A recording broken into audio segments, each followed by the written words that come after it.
दुआ तुम्हें कोई मशवरा देना या इस सारे मामले में अपनी राय कायम करना गलत है, लेकिन मैं ये भी समझती हूँ कि कभी कभी अपने हक के लिए स्टैंड लेना पड़ता है। मैं क्या करूं मुनज़्ज़ा, इर्द गिर्द के लोग इंसान का चेहरा देखकर उसके हालात का अंदाजा लगा लेते हैं, फिर उनसे मिलने वाली हमदर्दियां इंसान को अपनी बेजारगी का एहसास दिलाती हैं।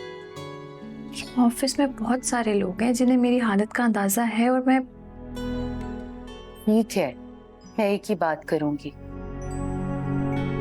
तुम्हारा ससुराल जैसा भी है अपनी जगह, लेकिन तुम सबसे पहले अपनी बेटी का सोचो, बाकी सब रिश्ते बाद में। क्या सोचूं मुनज़्ज़ा? दुआ, तुम नदीम साहब की बहनों को अच्छी तरह जानती हो। जब उन्होंने तुम जैसी जवान जहान पढ़ी लिखी और अपने भाई की मोहब्बत का लिहाज नहीं किया तो वो तो बेचारी एक छोटी सी बच्ची है।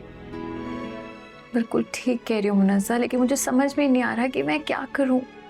दुआ, कुछ भी हो जाए तुम आपाओं के चुंगल से अपनी बेटी को निकालो। तुम्हारी और नदीम साहब की जंग तो पता नहीं कब खत्म होगी। वो मासूम है और आपाएं बेरहम। बिल्कुल सही कह रही हूँ मुनज़्ज़ा, मैंने भी यही सोचा है। मैं कुछ करती हूँ। अपना ख्याल रखना, अल्लाह तुम्हारी मुश्किलें आसान करे। अल्लाह हाफिज। अल्लाह हाफ़िज़।